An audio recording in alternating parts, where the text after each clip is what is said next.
Boa noite, amigos. Estamos iniciando mais uma edição do programa Santa Maria Frente a Frente, nesta segunda-feira, dia 24 de abril de 2017. O Santa Maria Frente a Frente tem o apoio cultural de Unimed Santa Maria, novo Unimed Card, voltou ainda melhor. O tema de hoje é um tema pesado, de alguma forma, mas que precisa ser abordado em quantas oportunidades se tenha para abordá-lo em função da gravidade que ele encerra. Estou me referindo ao chamado jogo da baleia azul, Blue Whale, não sei, os meus amigos debatedores que são versados em inglês podem até corrigir a minha pronúncia, mas que teria origem na Rússia, né? A partir lá de um grupo que tem um site. Bom, nós vamos ver isso depois. Para debater esse tema, temos uma qualificadíssima equipe de debatedores. Temos a doutora Marta Helena Noal, que é psiquiatra e coordenadora do projeto de promoção da vida e prevenção do suicídio do Hospital Universitário de Santa Maria. O nosso amigo Jorge Brandão, que é coordenador do CVV, Centro de Valorização da Vida em Santa Maria, e coordenador estadual da área de comunicação do CVV. Tá?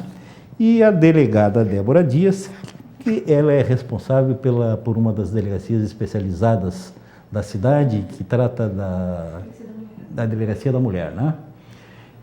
E que, obviamente, vai abordar a questão pelos aspectos legais relacionados à possível tipificação como crime, né? Desse chamado jogo da baleia azul. Que os amigos devem saber, todo mundo deve ter lido alguma coisa, porque é um assunto momentoso, é um jogo que se poderia dizer macabro e letal, né? Porque induziria adolescentes, especialmente, quem se deixaria envolver por esse tipo de atividade na internet, que teria 50 tarefas que gradativamente vão se agravando ao ponto de chegar ao suicídio. E há notícias, pelo menos a imprensa veiculou, informações a respeito, pelo menos de dois suicídios, um no estado de Mato Grosso e outro no estado de Minas Gerais. Mas em várias localidades do Brasil pipocam informações a respeito de crianças, de meninos, adolescentes que se deixam levar por essa possibilidade dessa aposta macabra, e há mutilações sérias, né? Então, se tem muito a falar, tem muito a debater, e eu não sei quem começará. Não sei se começamos pela delegada Débora, se começamos pelo Jorge. Jorge está se coçando para falar, né? E ele, como está no centro da mesa, eu acho que nós... Né? Boa noite. Eu agradeço a oportunidade, em nome do CVV, de estar aqui, uma presença tão qualificada, para a gente discutir com responsabilidade esse assunto, que viralizou na mídia, né? Eu acho importante, se a gente puder colaborar, se o CVV puder colaborar, eu fico muito feliz, né? Então, vamos tentar, dentro do possível, acompanhado da doutora Marta, que é uma especialista no assunto, tentar trazer um pouquinho de luz, né, a esse tema que tem apavorado, vamos dizer assim, os pais, e causado bastante confusão também entre os jovens, né, adolescentes, né?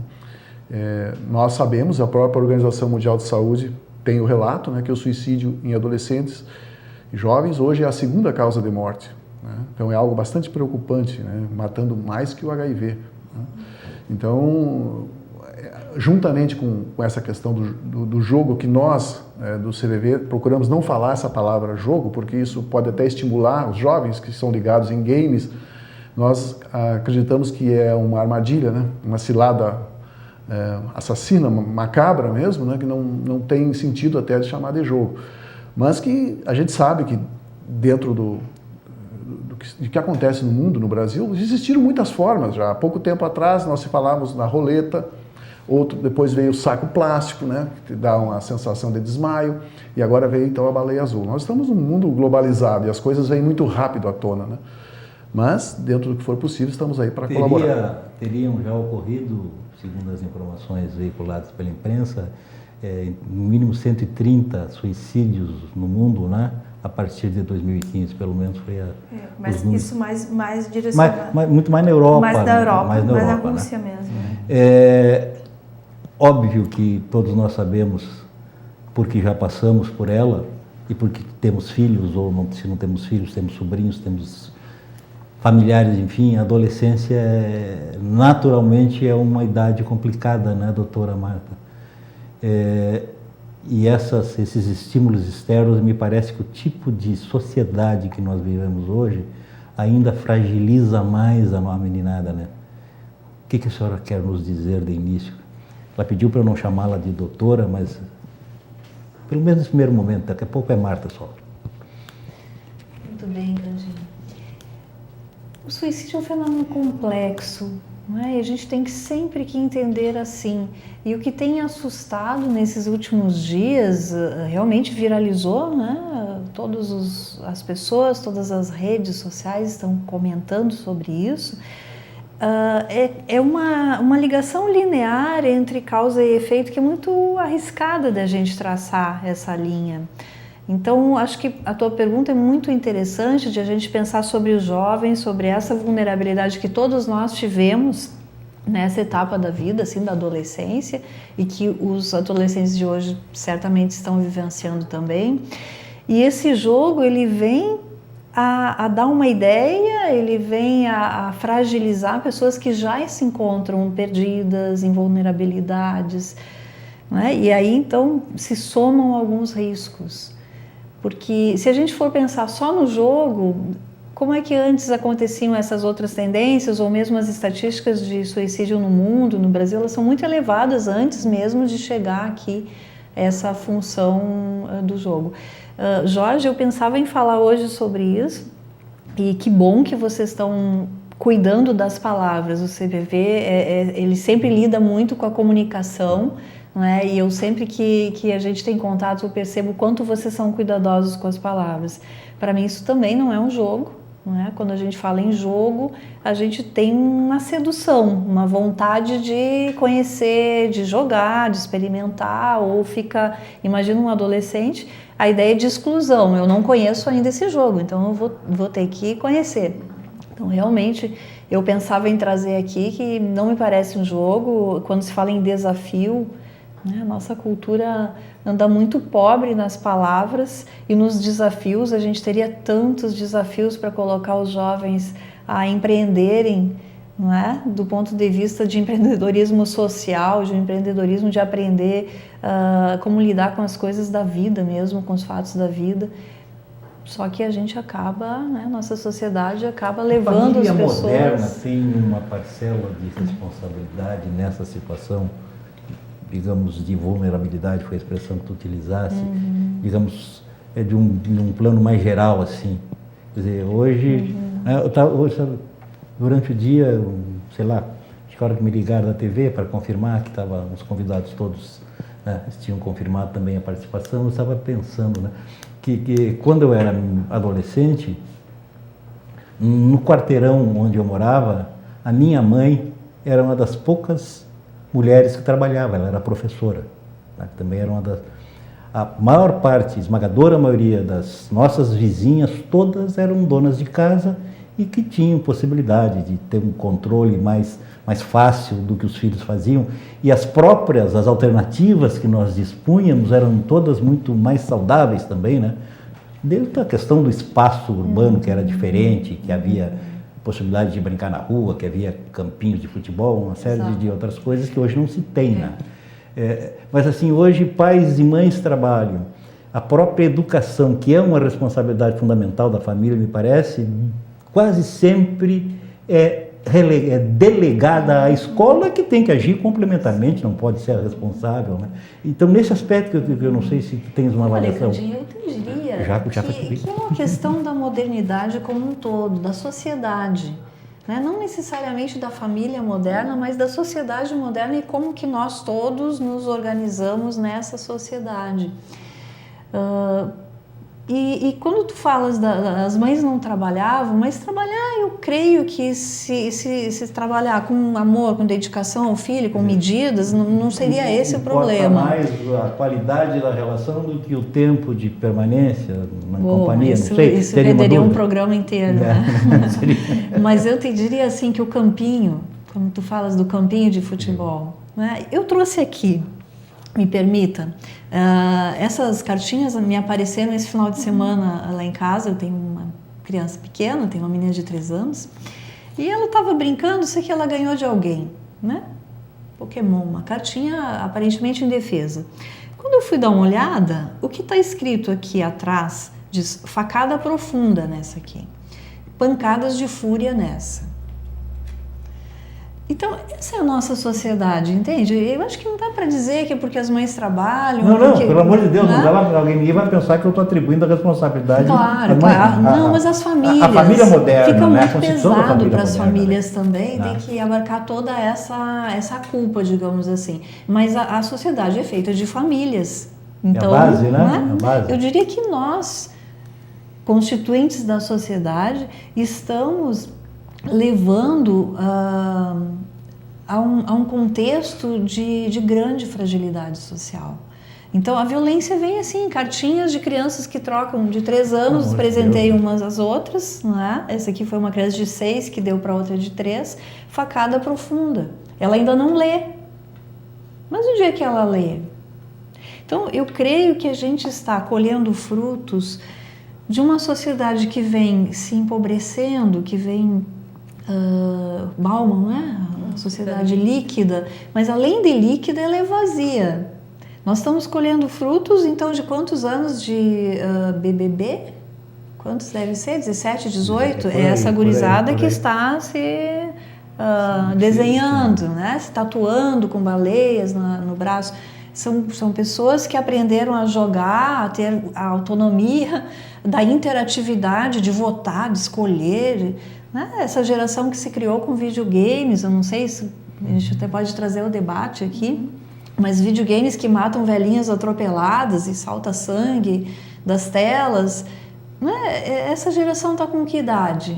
Que acompanhou toda a infância esse tipo de processo, que caça Pokémon nos parques, a ponto às vezes de cair num buraco, de ser atropelado, né? Então, eu acho que essa sociedade ela não dá um instrumental capaz de os adolescentes em geral. Claro que tem muito adolescente aí que nos dá uma amostra de que tem uma cabeça muito bem formada, que lê, que estuda, que pensa, né, que reflete, mas também a sociedade não tem oferecido aos adolescentes uma base sólida, né, do que é importante, do tal do campinho que tu fala, do jogar bola, do esconde-esconde, da festa junina que se fazia levava um mês organizando os saquinhos de pipoca que a gente colava em casa, né? Olha, não sou tão antiga assim, mas eu ajudava a minha mãe a colar com papel o saquinho, fazer a pipoca para os guris, os meus irmãos mais velhos,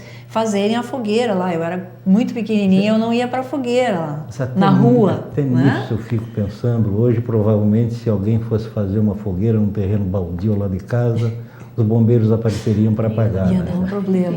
Eles passavam um mês juntando pneu, pedindo pneu nas que era mais raro, lojas, porque havia poucos veículos, né? Então, não havia tantos como hoje. E aí as pessoas se ocupavam com coisas mais saudáveis, no sentido de construir. Hoje em dia eu vejo uma dificuldade, porque tudo é pronto, isso aqui está pronto, a tela do computador está pronta, e descartáveis, clico, né? E descarto, e deleto e curto, né?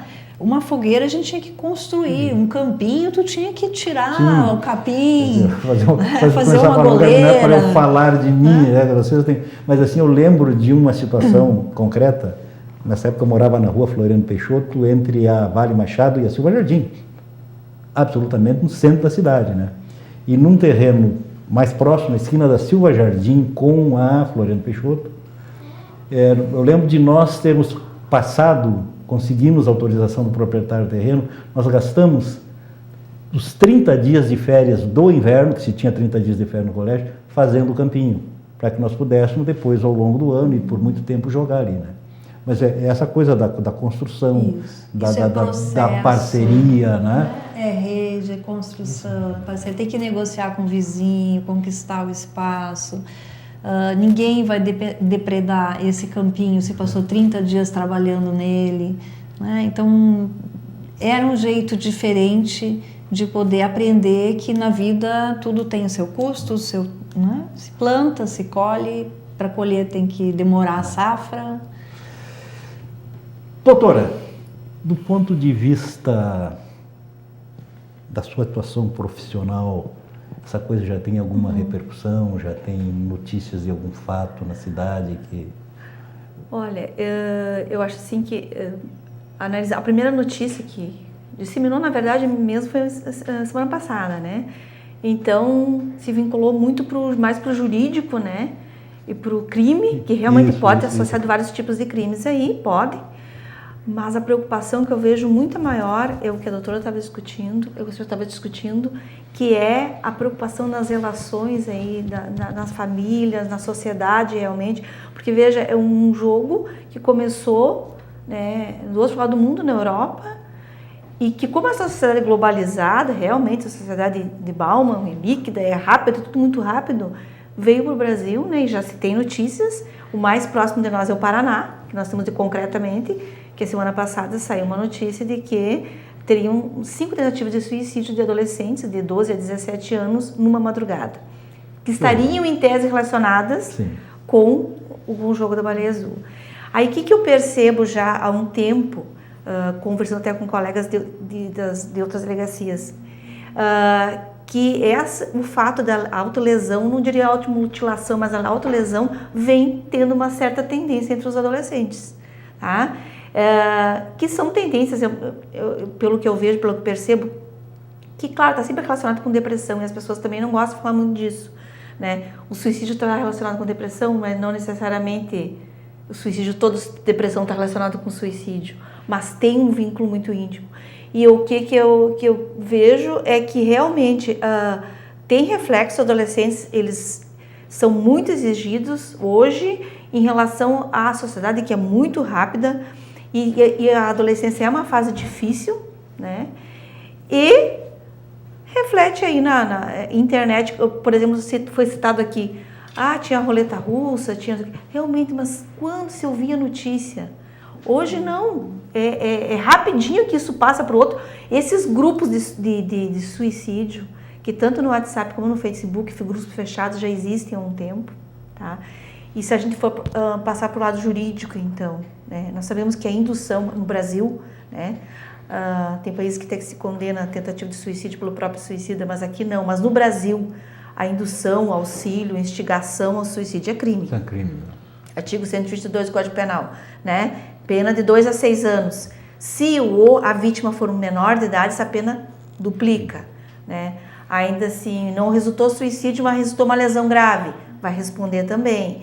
Então, pode ter esse crime de indução ao suicídio, pode ter uma ameaça aí no meio, que a gente não sabe, pode ter um constrangimento legal, uma associação criminosa, né? Que esses grupos não funcionam sozinhos. Eu li alguma coisa assim também até de repórteres que se inseriram com perfis falsos, né? Mas foi rapidinho, porque os grupos eles se modificam rapidamente. São grupos, né, que vão mudando exatamente para evitar, para dificultar, na verdade, a investigação. Mas é possível apurar? É possível, sim, né? Eu sei que em Santa Maria, que eu tenho notícia, não tem nada, nenhuma ocorrência, mas tem ocorrência já de pessoas que estão usando isso, como sempre, para atormentar, né? Para aumentar o pânico da comunidade. Então, assim, algumas coisas que são falsas, que não são verdadeiras, mas que as pessoas ficam, os pais principalmente, ficam completamente apavorados, né? E como parece que isso é alguma coisa doentia, né, Mara? Como é que as pessoas sentem prazer em divulgar coisas falsas, sabidamente falsas às vezes, né? Com esse propósito de criar problema para alguém? É gostar de ver. Isso é doentio, né? Isso é patológico. Isso é uma tendência também. É uma tendência também da internet hoje, das redes sociais. Assim, a banalização da violência, mostrar cadáveres. A morte vale, a vida vale tão pouco, tão parece pouco, hoje, tão né? pouco. Brandão, nos fala disso. Tu que tens uma visão assim muito mais iluminada que a nossa sobre isso. Não. Eu tenho um trabalho que a gente tem desenvolvido nesses 6 anos, né, de valorização da vida, que nos dá um pouquinho de experiência, né? Mas eu acredito que nós teríamos que falar, se nós falarmos da Baleia Azul, nós teríamos que falar também dos 13 porquês, né? Que eclodiu essa questão do jogo também. Eu acredito que tem uma ligação muito forte aí. Mas eu vejo assim uma sociedade, esse problema sempre tem 2 lados, né? E quando a gente discute ele com responsabilidade, quando a gente discute ele com profundidade, ele também traz coisas boas, né? Então eu vejo que o que acontece hoje, né? A competição é muito grande. O bullying, o cyberbullying, o machismo, isso acontece dentro das escolas, né? Então, existe também um tabu, a doutora Marta pode falar com autoridade sobre isso, em relação às doenças mentais. Porque se um aluno está com febre, ele liga-se para o pai imediatamente para a mãe. Agora, se ele está com sintomas de depressão, isolado, isso é normal. Isso não é necessário fazer nada, porque isso faz parte. Então, existe um tabu e um preconceito em relação às doenças mentais, né? Então, o CVV, de forma anônima, através do 188, tem ouvido muitas pessoas. E é lógico que as nossas ligações aumentaram, e tem aumentado bastante, né? Mas o CVV é um grupo de apoio, né? Nós prestamos um apoio emocional, né? Não somos profissionais da área. Mas como nós estamos 24 horas à disposição, a gente recebe ligações de crianças, de adolescentes, de pais, né, de todas as pessoas, né? Então, é algo que nós precisamos tirar um proveito, precisamos tentar entender o que está acontecendo. Eu acredito que falta diálogo, está faltando diálogo, mas não estamos aqui para culpabilizar ninguém, né? Nós temos que rever os conceitos e os valores da sociedade, né? O que a gente pode melhorar, o que a gente pode crescer com isso. Nós estamos interligados hoje, o que aconteceu na Rússia há pouco tempo está acontecendo aqui, o que acontece na China, é um mundo globalizado, né? Então nós temos que nos preparar, né, e conversar mais. Agora, esse fim de semana, eu conversei com meu neto, que mora com a minha filha, em Santa Cruz do Sul, e eu perguntei, daí, tu assistiu os 13 porquês? Assisti. O que tu achou, né? Comecei a conversar com eles, normal, lá na minha escola tem 400 alunos, todos assistiram. Dos 10 anos para cima, todos assistiram. Então nós temos uma preocupação, porque para o adolescente, para o jovem, é difícil separar o lúdico, a ficção da realidade. E a doutora Marta pode falar sobre isso, porque ele realmente pecou em alguns aspectos, que em crianças e adolescentes que estão problematizados, vivendo uma situação difícil, até um quadro depressivo mesmo, isso pode acionar gatilhos, né? Pode acionar gatilhos porque a série, ela fez coisas que a Organização Mundial da Saúde condena. Ela tornou espetacular essa questão, né? Ela glamorizou a personagem Hannah, né? E ela, no final, desastrosamente mostrou, né, uma sequência de como se faz um suicídio. Então, eu acho que tem que ter responsabilidade aí. Os pais precisam até assistir, acho que devem assistir para compreender o que acontece, porque embora seja filmado nos Estados Unidos, uma cidade pequena, eu procurei assistir a série, ele tem muito a ver com a nossa realidade aqui no Brasil, né? E aí veio somado, né, esse jogo da Baleia Azul, e para os jovens isso aí, de certa forma, eles levam até como uma brincadeira, né? Porque eles perdem a noção da realidade, né? Então é importante um diálogo agora aberto, né, mais aberto possível com os pais. Eu tive um comentário de uma menina de 13 anos que me disse, tio, eu estou gostando disso tudo. Digo, quer me dizer por que tu está gostando? Não, porque agora realmente eu estou tendo muita atenção, meu pai está bem preocupado, nós temos falado todos os dias. Então, existe esse lado, né? Então nós temos que considerar o que está acontecendo na nossa sociedade, né? Aonde nós queremos chegar. E os jovens têm essa sacada que essas coisas, embora eles corram atrás de grifes, de tudo, isso aí não preenche. Isso dá um vazio muito grande. E eles estão angustiados também, né? Eu não sei a respeito da série Esses Três Porquês, que no final há uma espécie de documentário.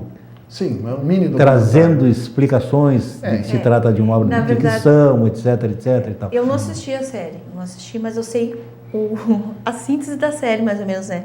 E pelo que eu sei, o início começa com bullying mesmo, né? Então, assim, e o bullying é uma coisa muito comum nas escolas. E o que eu vejo perigo nisso tudo na série ali do Netflix, no jogo da baleia azul. O problema são os adolescentes que estão numa fase já complicada, de crescimento físico, psicológico, mais ou menos normal que todos passam, mas aqueles que estão vulneráveis, que estão realmente com problemas, porque nem todo mundo que assistir a série, como vários, vão cometer suicídio, é óbvio, mas aqueles que estão, esse é o problema. E por que não se divulga dados de suicídio? Por que a polícia não divulga dados de suicídio? Por que não se diz, Santa Maria teve tantos suicídios semana passada, no mês passado, ano passado, não se divulga por quê? Exatamente como se for para não desengatear, estimular. A própria imprensa tinha uma espécie agora, a partir do momento, de ética em relação à divulgação desse não tipo se divulga. Agora, a partir do momento que se glamoriza realmente a morte, o suicídio, para quem já está com aquela tendência, sim, é muito mais... É um estímulo, né? Sim, e esse estímulo é perigoso. Essa mensagem fica armazenada, né? Então, é muito importante. Não se divulga. Não é interessante divulgar casos, mas se deve falar sobre prevenção do suicídio. Porque o suicídio, em 90% dos casos, pode ser prevenido. Muito bem. A Marta está louca para falar, mas nós precisamos fazer um intervalo que será breve e já retornamos. Bom.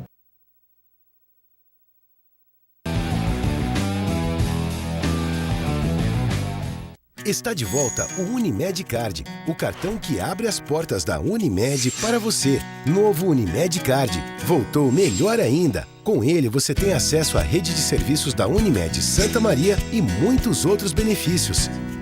Olha o que eu fiz pra gente! Novo Unimed Card, abre as portas da Unimed para você e para a sua família. A vida nos apresenta desafios. Mas o que procuramos é viver sempre bem e feliz. Somos unidos por sermos especiais. Afinal, se fôssemos iguais, tudo seria tão sem graça. Ainda bem que viemos para fazer a diferença nesse mundo.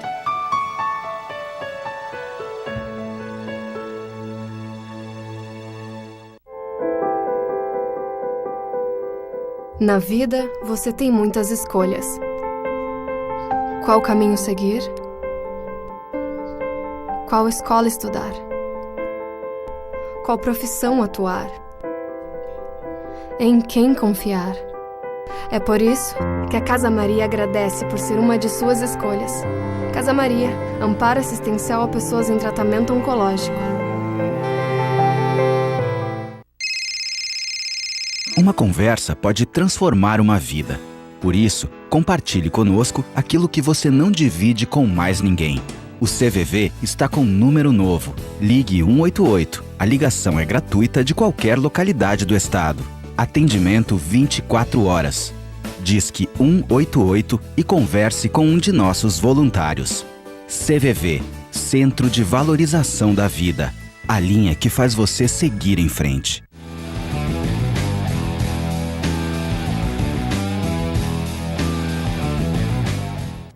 Estamos de volta com o programa Santa Maria Frente a Frente, que tem o apoio cultural indispensável, fundamental de Unimed Santa Maria. O cartão Unimed Card voltou ainda melhor. Nós estamos aqui conversando nessa noite de segunda-feira com a doutora Marta Helena Noal,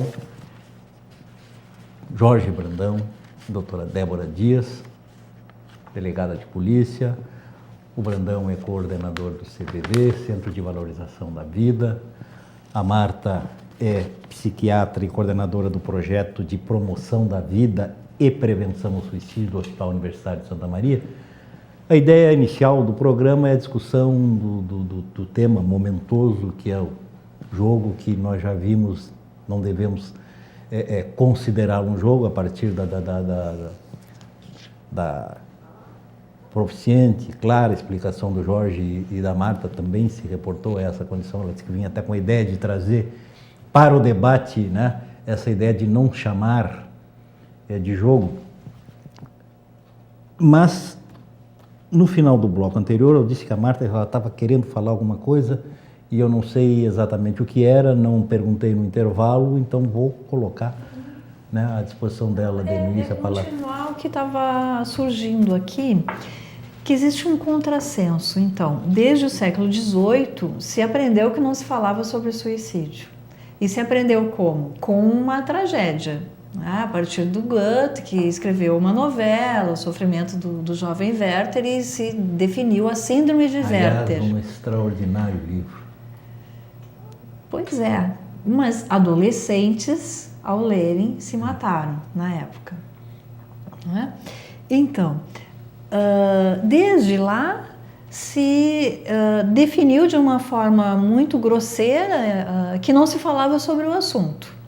E eu tenho que fazer um reparo aqui que a gente tem vindo, inclusive na TV Santa Maria, já no Setembro Amarelo, a gente tem vindo, Brandão, já estivemos em várias entrevistas juntos, na mídia, inclusive aqui. Quer dizer, há um movimento de abertura mais recentemente, pelo menos nos 2 últimos anos, talvez nos últimos 3 anos. Mas a gente levou 3 séculos para fazer esse movimento. E aí, na viralidade da internet, em 20 dias, isso surgiu lá, 24 dias, foi lá 31 de março, a gente começou a ouvir falar sobre a questão de suicídio nesse contato direto com os adolescentes. Então, a nossa sociedade ela é um pouco engraçada, para não falar outra, né, de outra forma, de uma hipocrisia do não falar, não falar, não falar.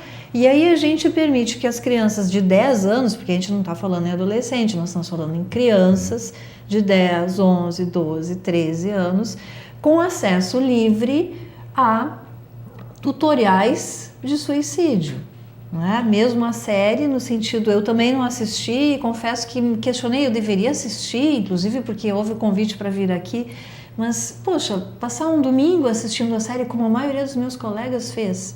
Né? Eu faço parte de um grupo da Associação Brasileira de Estudos e Prevenção de Suicídio, e eu entendi que foi naquele final de semana ali do meio de abril que todo mundo passou o sábado ou o domingo assistindo a série para poder participar de programas na TV, na mídia, para ajudar a população a lidar com isso. Eu optei por não fazer isso, até para não dar ibope, até para, poxa, né, a gente trabalha com isso de segunda a sexta, eu vou fazer o que no domingo? Né? Assistir uma menina que faz um tutorial de suicídio, que projeta em 12 capítulos a culpa do suicídio em outras situações. Então eu fiquei lá no WhatsApp, no grupo dos colegas, para me atualizar, e é como tu falaste, eu acho que a gente está bem atualizado da série por aí. Mas então, Candinha, eu te diria que se existe uma responsabilidade das famílias, talvez seja na terceirização do cuidado. Não é? E não é nem mais uma terceirização para babá, para a escola, não é? Para os avós, é uma terceirização para a tecnologia. E eu sempre me implico com isso. Começa com a babá eletrônica, exatamente, né? Ou mesmo quando tu vais a um restaurante, e quem tem filho sabe a complexidade de almoçar. Eu nem diria num restaurante, a complexidade de almoçar com uma criança e se fazer respeitar horário, né? Que as coisas todas fluam naturalmente. É muito tranquilo tu almoçar num restaurante com um dispositivo eletrônico para um bebê de 1 ano, ou menos que isso, como eu já vi. Então, é essa mensagem subliminar, mas não é das famílias, é de todo mundo. Né? Essa mensagem que a gente passa para os jovens, que aos 10 eles têm direito a acessar uma série que, pelo que eu entendi, a classificação etária seria dos 16 anos, pelo que eu ouvi dizer. Não é? Então, não, aos 10 não dá. Aos 10 ainda não dá para tu ver isso. Mas, brincando, daqui a pouco chega, a gente falava sobre a questão da trivialização da morte. Não é? A gente vê coisas no WhatsApp, eu recebo, não é? De maus tratos animais, de violência, eu já vi situações que eu não gostaria de nunca ter visto na vida, e como tu falava, né, é uma visão para legista, uma visão para policial, mas não chega na nossa casa, tu tá vendo ali o bom dia, o boa noite que algum colega te passou, e aí de repente tu clica num vídeo e tá vendo às vezes tem um aspecto situações de monstruosas, né? É uma banalização realmente da violência, eu diria assim, ó, até é isso que torna a vida ser uma coisa pouca.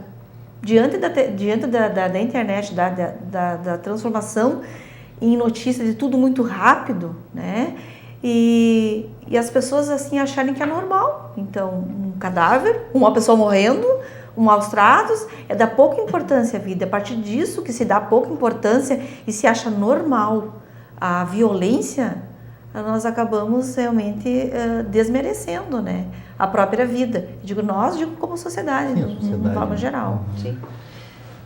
Teve uma ocasião que eu ouvi falar pela primeira vez de uma celebridade a partir do anúncio da biópsia dessa pessoa. Sim. Um absurdo. Eu nunca tinha ouvido falar nesse cantor. Eu também. Mas eu poderia ter visto o cantor por dentro. Desrespeito que desrespeito a família, com a própria pessoa, com a vítima, com a família. E que morbidez, por que a gente precisa saber disso? Não é? Para que a gente precisa saber como ele era por dentro? Se eu não conhecia a música que ele cantava. Isso aí. Mas isso chega. Então, se chegar para nós, bom, eu vou deletar imediatamente. Mas se chegar para alguém de 12 anos... naturalmente vai haver uma curiosidade, um voyeurismo de, poxa, o que é isso? Todo mundo na minha escola já viu, eu preciso ver. Então tem um componente de imitação e aí a gente vai naturalizando, vai trivializando situações que jamais poderiam ser veiculadas. Percebe que às vezes eu vejo em locais de crime, até locais de suicídio. Aqui em Santa Maria já aconteceu. O pessoal, obviamente, a população chega antes, às vezes da perícia, antes da polícia, e eles tiram fotografias antes e se divulgam fotografias, né? Teve um local de suicídio que ocorreu ano passado, em que todo mundo tinha as fotos. Eu nem tinha recebido ainda as fotos, a pessoa já estava se passando. Mas por quê? Porque as pessoas chegam lá, celular é uma coisa... Sim. Todo mundo tem. Todo mundo tem, né? Às vezes até mais de um. Né? Então, assim, ó, realmente, assim, ó, qual é o limite que nós temos hoje como sociedade? Sim. E o que é isso? Isso que nós estamos passando para as crianças. Isso nós passamos, isso é educação, né? Não é educação formal, mas é educação. E a ética de pensar nessa família, né? Como é que um filho fica sabendo do suicídio de um pai? Pela internet? E é isso que tem acontecido. Falta empatia. Ninguém se coloca no lugar do outro. Sabendo depois do que a mídia. Não sei se foi, acho que a Débora que falou a respeito da questão dos boatos e da viralização de determinados boatos que acontecem. A produção também passou aqui a questão das balas envenenadas, né? Que seria uma das tarefas. E aí começam a surgir, olha, em Osório já aconteceu de crianças internadas, em Júlia de Castilho, não sei onde, e as coisas assumem uma proporção alarmista, né? Que só colabora para criar pânico, né? Mas efetivamente não teve nada de concreto em relação a essa das balas envenenadas, tanto que surgiu em vários estados, né? Mas claro que as pessoas se apavoram. E aqui em Santa Maria eu sei que pelo menos um registro teve de um familiar assim que apavorado, obviamente com medo que acontecesse na escola do filho. Eu acho que a nossa sociedade ela vive em busca de sentido. Ia te fazer uma pergunta, Brandão. Quer dizer, olhe para todo mundo. Falta um pouco de espiritualidade, falta um pouco de busca de alguma coisa mais profunda que simplesmente a gente ficar cumprindo tarefas e metas e tentando ser melhor que o vizinho e conseguir o primeiro lugar e ganhar mais dinheiro. Falta um pouco de introspecção e um pouco de se voltar para alguma coisa que está além de nós. essa questão de que falta sentido para a sociedade, que as pessoas estão em busca de emoções, né? E tem espaço, essas emoções que são prometidas, por exemplo, através dessa armadilha, é uma emoção mórbida, mas que para os jovens não deixa de ser alguma coisa que pode ser diferente, né? Então, existe um espaço, né? Isso aí só cresce porque tem o ambiente propício, né? Então, o que falta, eu vejo, falta para as crianças, e o que elas pedem para os pais é limites. Porque limite é um sinal de amor. E eu não quero aqui culpabilizar ninguém, jogar culpa em ninguém. Nós estamos todos muito agitados e com muita pressa, né? Então nós precisamos realmente, as crianças, essa questão de ter horário, né? Ter horário para a TV, ter horário para o computador, porque hoje muitos são filhos do quarto, são filhos lá do computador. E os pais, às vezes, com o excesso de trabalho também, que se sobrecarregam, não têm esse devido tempo para cultivar esse diálogo, né? E eu acho que a resiliência, que é a capacidade que nós temos de reagir positivamente diante de uma situação, está bem abalada nos jovens e nos adolescentes. E isso pode realmente impactar de forma negativa, né? Pelo estresse, pela competição, pelo bullying, pelo cyberbullying, né? Por todas as formas que há de estresse no próprio ambiente escolar, né? Então, as escolas também, é claro que junto com a família, as escolas têm que buscar um espaço para discutir isso com responsabilidade, com seriedade, levando profissionais para que isso se torne claro. Eu acho que um psicólogo, deveria se ter psicólogo em todas as escolas, né? Deveria ter espaço para essa discussão de construção de valores, né? Eu acho que nós precisamos encontrar sentido maior, precisamos ter metas claras na nossa vida. Isso auxiliaria bastante, né? No sentido de não se envolver tanto com as coisas externas e perigosas como essa. Pela fala do Brandão, a gente vê que é uma sensação também que todos nós temos, de que as políticas públicas são insuficientes para colaborar, para melhorar essa situação, né? As nossas escolas, a esmagadora maioria, não tem bibliotecas adequadas à faixa etária dos alunos. E quando tem biblioteca, não tem bibliotecário. Raras são as que têm quadras esportivas. Raras são as que têm um psicólogo, se é que alguma tem, né? No meu tempo de estudante, meu colégio tinha uma psicóloga, ela era professora lá e durante o turno inverso ela fazia atendimento de quem quisesse conversar com ela, né? Então são coisas aparentemente pequenas, mas que projetos culturais, eu acho assim que a escola dos moldes tradicionais não tem como funcionar mais. Aí nós temos essa família capenga sob certo aspecto, né? Porque como tu situaste, era nesse aspecto que eu me referia no início, mas, né? Quer dizer, a pressa, as múltiplas atividades de todo mundo, quer dizer, o filho fica de alguma forma relegado ao quarto, ao computador, controlando a própria vida, sem os limites, né? Que eu tinha quando era menino, que certamente vocês tiveram também.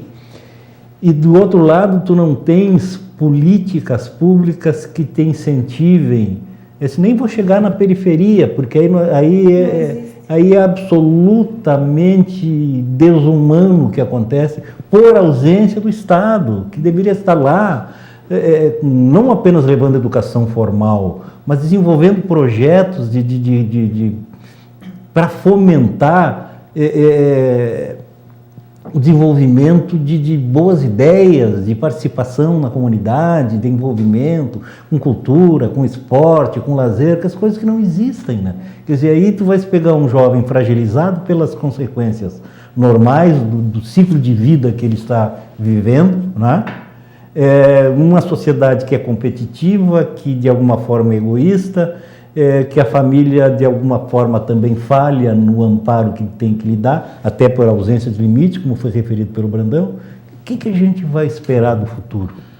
Nós somos hoje vítimas de uma sociedade que nós mesmos construímos, de uma forma equivocada. E um outro aspecto que me parece, nessa questão da família, a gente veio, eu mais do que você certamente, apesar de não na minha situação pessoal não ter enfrentado isso, mas de uma família muito conservadora, havia muito autoritarismo, né? Muito pouca liberdade um pouco diálogo. E aí a minha geração, eu falo pela minha geração, de alguma forma não quis, né, fazer com que os seus filhos enfrentassem essa mesma realidade, mas não sabia como fazê-lo. Não tinha referenciais que pudessem... assim não era legal, não era o que a gente imaginava que poderia ser o melhor, mas como é que a gente vai fazer? Então, distendeu demais, né? Na verdade, faltam os limites aí. Né? Eu acho que assim, ó, o que a gente percebe é que falta o meio termo. Né? Foi bem o que o Brandão falou. Limite é amor. Dizer não é amor. E é muito mais. A vida é feita muito mais de a minha filha também, eu já te passei né? por essas fases de dizer não. E o não é complicadíssimo de dizer. Tem que aprender a conviver com as sim é muito mais frustrações, fácil. Tu diz sim e fica tudo em paz. E o não tu tem que argumentar. E hoje os pais têm medo de dizer não. Eles têm medo de dizer não para uma criança de 2, 3 anos. Então imagina um adolescente. O lar é o laboratório, é ali que se aprende. Exatamente. Então é ali que é o local de realmente ter essas pequenas decepções, né? Os jovens têm... A doutora pode me ajudar, mas a gente cresce aprendendo a enfrentar as frustrações, né? Quer dizer, a vida é feita basicamente de frustrações, né? Exatamente. Só que não, né? Só que não.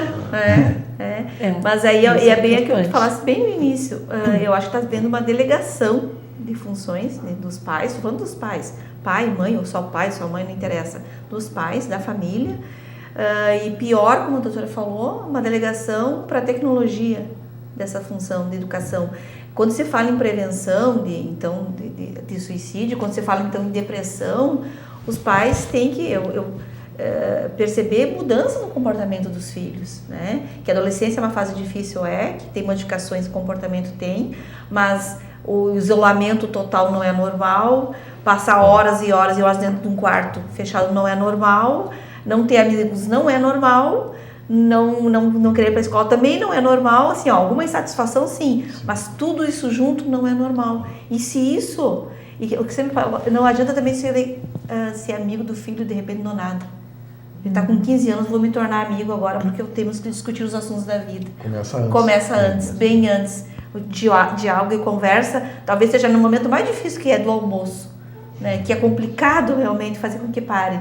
Mas nesse momento eu acho que é o ideal a gente tentar, sem jogar um tablet na criança, tentar conversar. Eu sei que não é fácil.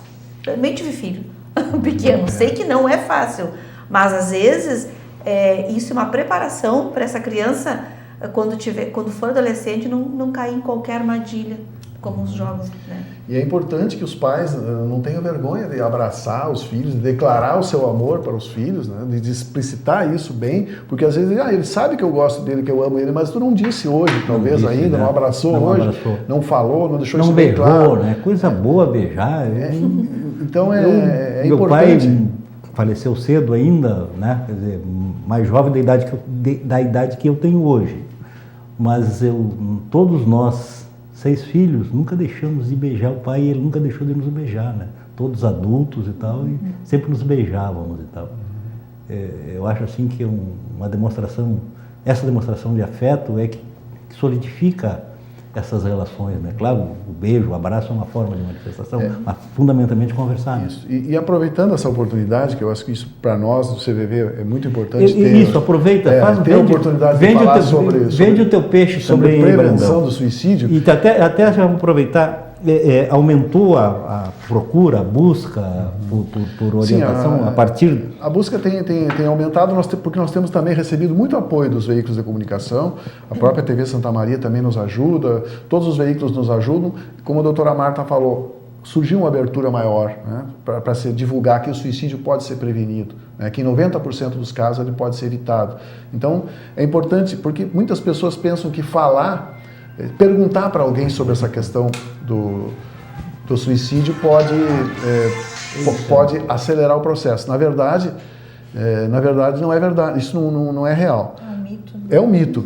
E esses mitos precisam ser quebrados. Então, se alguém vem falar comigo e diz que está pensando, acho que a vida não vale a pena, eu estou me sentindo um peso, o que acontece? Não fala bobagem, vamos mudar de assunto. Está se perdendo uma oportunidade para que aquela pessoa se sinta à vontade para conversar sobre isso. Agora, se nós colocarmos a mão no ombro e dizer, olha, eu me importo contigo, O que tu tem para falar para mim é importante, vamos conversar, eu tenho tempo que tu precisar para conversar, isso pode salvar uma vida. E dizer também, Candinho, que é importante, que assim, ó, problemas todos nós passamos, desafios, dificuldades todos nós passamos. E quando nós tomamos uma decisão de cabeça quente, como se diz, sobre pressão emocional, nós temos uma tendência forte de tomar uma decisão errada. E no caso do suicídio é uma decisão sem volta. Então que a gente procure alguém para conversar, procure um profissional, procure um amigo e se precisar, procure o CVV. O CVV está 24 horas à disposição pelo telefone 188 para as pessoas conversar o tempo que elas desejarem. Nós já tivemos ligações de 3 horas e meia da pessoa conversando. Né? Então, tudo que a pessoa está sentindo, se é importante para ela, é importante para nós. Né? Ela pode conversar sobre o assunto que ela desejar e também sobre alegrias. Né? O CVV não está aí só para compartilhar tristeza, mas todos os assuntos. Né? Coisa legal, coisa boa. Maravilha esse trabalho, né? Marta, fala. Diga.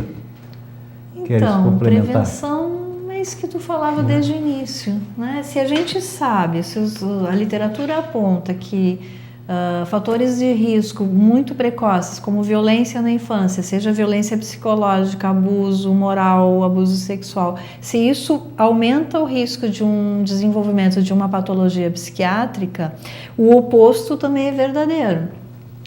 O amor, o brilho no olho, o não como educação, né? não como privação, eles ajudam os seres a se transformarem em pessoas mais saudáveis. Então a prevenção começa ao nascer, ou talvez até antes disso.